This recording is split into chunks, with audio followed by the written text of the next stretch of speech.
সকালবেলা ঘুম থেকে উঠতে কার কার এত কষ্ট হয় যে ঘুম থেকে উঠতে ইচ্ছে করে না, তাও আবার সেই সকাল 6টায় উঠতে হয়। কারণ মেয়ে প্রাইভেটে যায় 6:30টায়, একদমই স্কুলের জন্য রেডি হয়ে বেরিয়ে যায় 6:30টায়। তো মেয়ের সাথে সাথে আমাকেও উঠতে হয়, এত কষ্ট লাগে তখন।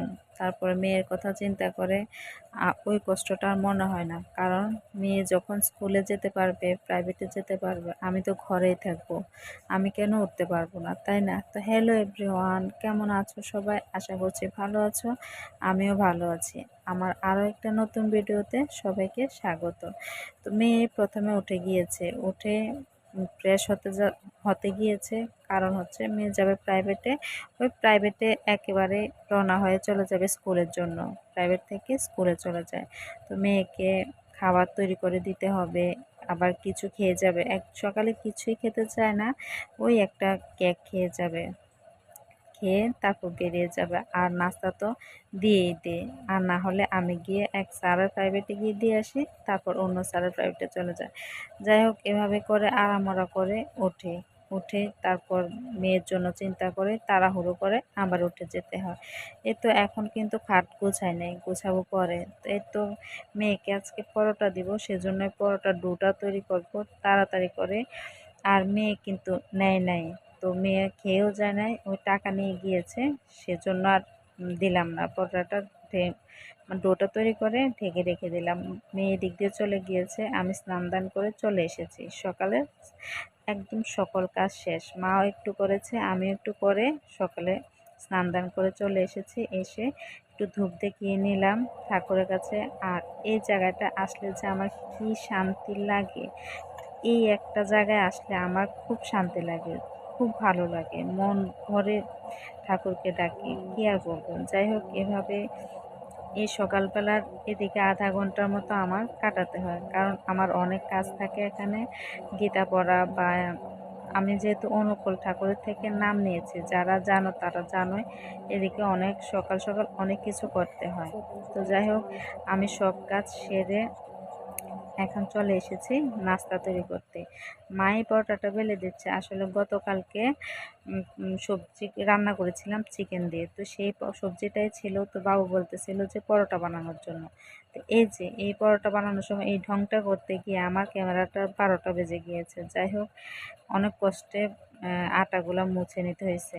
তো এইভাবে। আর রুটির উপরে যে একটা তৈলাক্ত মতো দিয়েছি, ওইটা হচ্ছে তেল দিয়ে আর আটা দিয়ে একটা মিশ্রণ তৈরি করে নিয়েছি। এভাবে পরোটা বানালে খুব স্বাদ লাগে। আর ডোটার মধ্যে দিয়েছি হচ্ছে চিনি, লবণ, তেল, জল, এইটুকুই। আমি কিন্তু এটা আটা দিয়ে বানিয়েছি। আর একদম খাঁটি ঘি দিয়ে পরোটা ভাজবো। ঘিয়ে ভাজা পরোটা আমার বাবুর মেয়ের খুব পছন্দ, আমার হাজব্যান্ডেরও। কিন্তু হাজব্যান্ড যেহেতু এখানে নাই, খাওয়াতে পারি নাই। হাজব্যান্ড তো দূরে থাকে, সেজন্য খাওয়াতে পারি নাই। কিন্তু আমার মা ঘিয়ে ভাজা পরোটা একদমই খাবে না। আর পরোটাগুলি আজকে এত সুন্দরভাবে ফুলেছে, কি বলবো। সকালে একদম মন ফুরফুরা হয়ে গিয়েছে, কি বলবো। মানে কিছু একটা বানালে যদি সুন্দর হয়, দেখবে খুব ভালো লাগে। তো পরোটা ভাজতে ভাজতে অনেক ভালো লেগেছে। ওই একটাই কষ্ট, মেয়েটা খেয়ে যেতে পারে না, মেয়ে নিজে বলেছে খাবে না। তো যাই হোক, মেয়েকে রাত্রেবেলা বানিয়ে দিয়েছি, সেটা ভিডিও শেষ করে দিয়েছি, আর দেখানো হয় নাই। তো এখন বাবুর জন্য বেড়ে নিচ্ছি। একদম প্লেটে সাজিয়ে দিলে কিন্তু দেখবে খেতেও ভালো লাগে, একটা চোখের একটা শান্তি লাগে। তো একটু দিয়েছি, ডিম ভেজেছি, পরোটা, দুধ চা দিয়ে পরোটা খেতে কিন্তু বেশ ভালো লাগে। আর এদিক দিয়ে বাহিরে হচ্ছে ঝিরিঝিরি করে বৃষ্টি হয়েই যাচ্ছে। আর এদিক দিয়ে পরোটাগুলি হালকা সেঁকে রাখবো, কারণ সবগুলি পরোটা আমাদের সকালবেলা লাগবে না। তো হালকা এই পিঠ একটু সেঁকে, ওই পিঠটা একটু সেঁকে বক্সে করে নর্মাল ফ্রিজে রেখে রেখে দেবো। 2-1 দিন অনায়াসেই খাওয়া যায় রেখে রেখে। তো যাই হোক, মেয়ের জন্য রেখে দিয়েছি, মেয়েকে রাতে ভেজে দেবো। এই যে দেখো আমি ভাজতেছি, তো ভাবলাম একটু সামনে আসি। এই তো। আর ঠোঁটে একটা জ্বর ঠোসা উঠেছে, কি যে কষ্ট, এটার জন্য শুকাচ্ছেও না, কি একটা অবস্থা। যাই হোক, পরোটাগুলা ভেজে নিয়ে এখন আমি একটু খেতে আসলাম। খাবো হচ্ছে ব্ল্যাক কফি। আমার সকালবেলা যদি এই ব্ল্যাক কফিটা না খাই আমার একদমই ভালো লাগে না, আর মাথাটা মনে হয় যেন ধরে থাকে। সেজন্য আমার ব্ল্যাক কফিতে একটু মানে 1 কাপ খেতেই হয় সকালবেলা, আর সারাদিন আমি না খেলেও চলে। চাটা আমি অত বেশি খাই না। তো এই তো একদম রিল্যাক্সে সব কাজ সেরে সকালে নাস্তা টাস্তা সবাইকে খাইয়ে আমি এখন একটু ব্ল্যাক কফি খাচ্ছি। আবার দেখো জানালার পাশে একটু ঢং করতে চলে আসলাম। এই তো এভাবেই কাটলো সকালবেলা। যেহেতু আমি কাপড় সেল করি, তো একজন মামি এসেছিল। এটা কিন্তু আমার নিয়মিত কাস্টমার। কাস্টমার কাস্টমারই তো বলবো, কি বলবো। তো কাপড় নামালাম, তো নিয়ে নিল। সকাল সকাল আজকে বিক্রি করে নিলাম। কি আনন্দ হচ্ছে! কার কার বাটিক শাড়ি লাগবে কমেন্ট করো। মার পূজা দেওয়া শেষ। মার জন্য ভাজবো এখন পরোটা, তারপর কাঁকরোল ভাজবো। এই পাকনা কাঁকরোলগুলা খেতে অসম্ভব ভালো লাগে, ভাজি, বিশেষ করে ভাজি খেতে ভালো লাগে। এক চুলা রান্না, সেজন্য বসিয়ে দিলাম। এখন বাজে প্রায় 11:30। মার জন্য পরোটাটা ভেজে নিয়ে তারপর এক এক করে রান্না করে নেব। যে বৃষ্টি শুরু হয়েছে, গ্যাস মনে হয় 2টার আগেও ভালোভাবে আসবে না। তো টুকটুক করে এক চুলায় রান্না করতে হবে। কি আর করা, বৃষ্টি হলে গ্যাসের এই সমস্যা হয়ে যায়।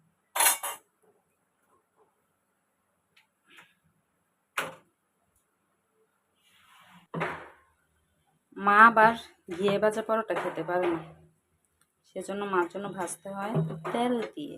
আমার আবার ঘিয়েরটা ভালো লাগে। বাবুর, আমার, মেয়ের সবাই ঘিয়ের পছন্দ। মেয়ের বাবাও ঘিয়েরটাই পছন্দ করে। মেয়ের বাবা তো এখানে থাকে না, সেজন্য খাওয়াতেও পারি না ভেজে।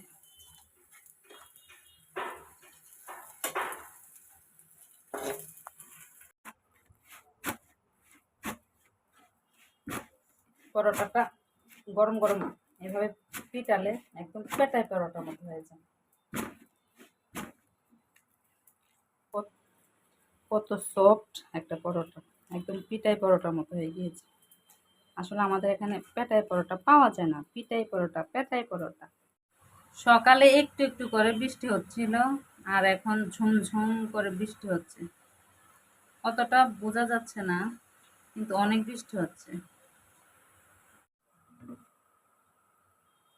আর এই বৃষ্টির কারণে গ্যাস এত কম, কিভাবে যে রান্না করব। সে কখন কাঁকরোল ভাজি বসিয়েছি, কাঁকরোল ভাজি ভাজি নামালাম।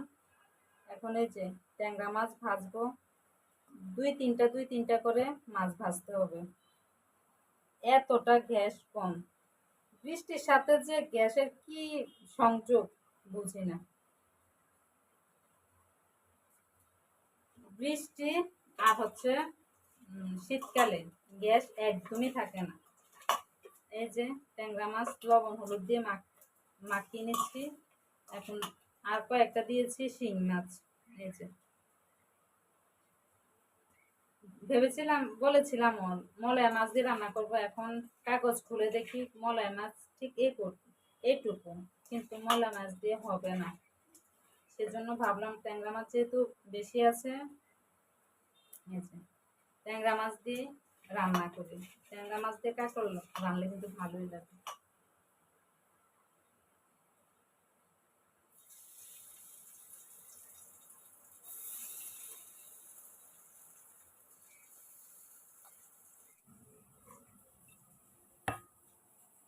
একটা বাজে, এখন নাস্তা করতেছি চিড়া আম দুধ।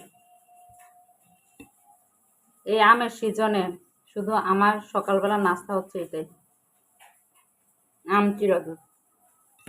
খুব ভালো লাগে। রান্না বসিয়ে দিয়েছি, রান্না হচ্ছে। আর এখন 1টা বাজে। আজান শুনতে পাচ্ছ কিনা জানি না, একটা আজান দিয়ে দিয়েছে। একটু লাইভে এসেছিলাম, সেজন্য একটু দেরি হয়ে গেল। আর এই বৃষ্টির দিনে কাপড় চোপড় দরজায় দেখো, দরজার মধ্যে গামছা ছায়া ঝুলানো। কি করব, বৃষ্টির কারণে শুকাতে চায় না। খেয়ে নি, রান্না করতে মাছ বসিয়ে দিয়েছি, মাছ ভাজা হচ্ছে। আর এদিকে আমি খাচ্ছি।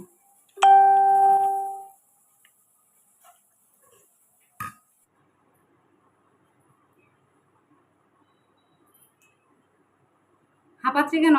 তাই তো,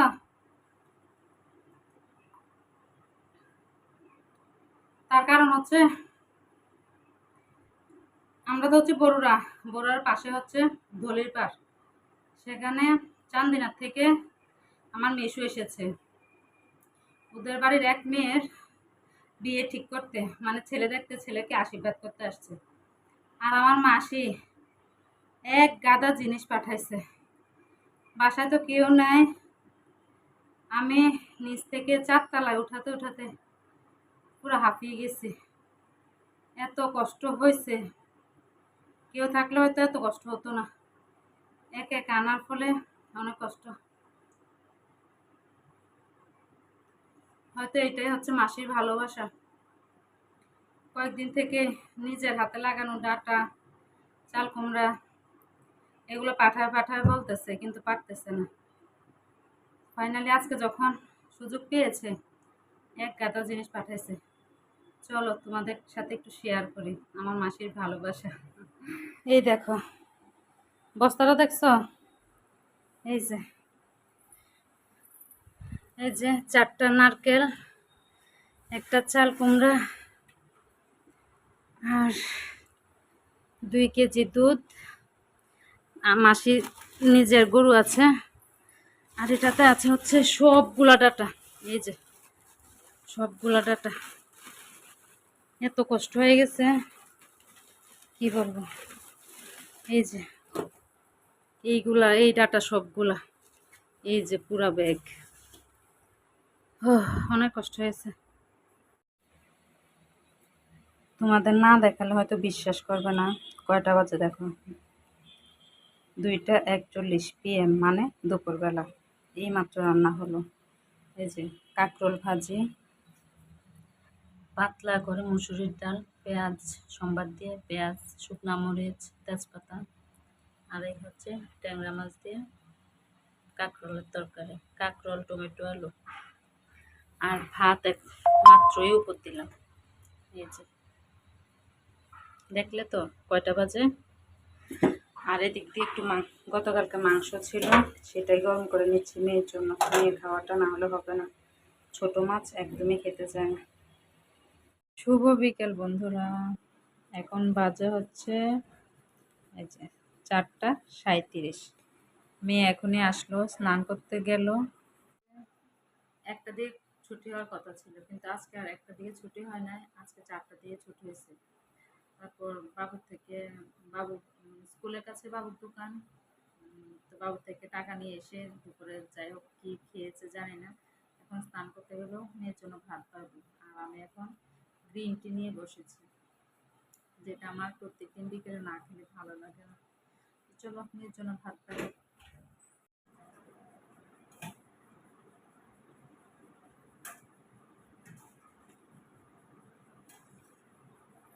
মেয়ের জন্য ভাত বেড়ে নিয়ে আসলাম।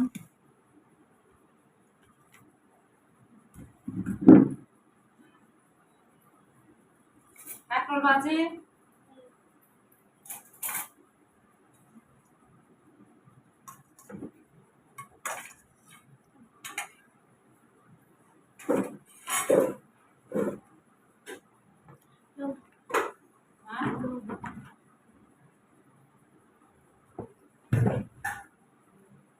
হাই,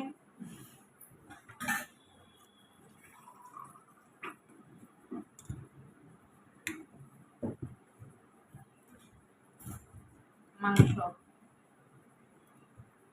কালকের মাংস।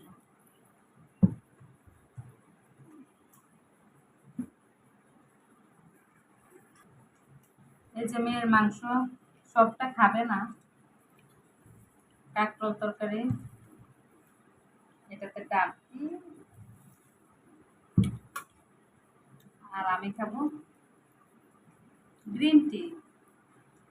যাই হোক, আজকের ভিডিওটা এই পর্যন্তই রাখলাম। কেমন লাগলো জানাইও, যদি ভালো লাগে লাইক কমেন্ট শেয়ার করে দিও। আর যারা নতুন দেখো প্লিজ সাবস্ক্রাইব করে দিও। সবাই ভালো থেকো, সুস্থ থেকো, টাটা। ভিডিও কিন্তু আমি শেষ করে দিয়েছিলাম, শুধু এই একটা জিনিস দেখানোর জন্য আবার ভিডিওটা অন করতে হয়েছে। কি জানো, প্রত্যেকদিন খেতে বসলে, রাতে হোক দুপুরে হোক সকালে নাস্তা হোক যে কোনো কিছু, আমাকে একটু হলেও কিছু খাইয়ে দিতেই হবে তার, মানে আমার মেয়ের। সে এখন নাকি মাছটা খেতে পারতেছে না, তার আগে আবার ডিম খাইয়ে দিয়েছিল। মাছের ডিম সে পছন্দ করে না, তো মাছের ট্যাংরা মাছের ডিম হয়েছিল সেটা আমাকে খাইয়ে দিয়েছে, এখন আবার মাছ খাইয়ে খাওয়াবে। তো ভাবলাম তোমাদের সাথেও একটু শেয়ার করি, কার কার মেয়েরা বা ছেলেরা এমন করে কমেন্টে জানায়। আমার মেয়ে তো সবসময় এমন করে, একটু কিছু হলো আমাকে খাইয়ে দিতেই হবে তার।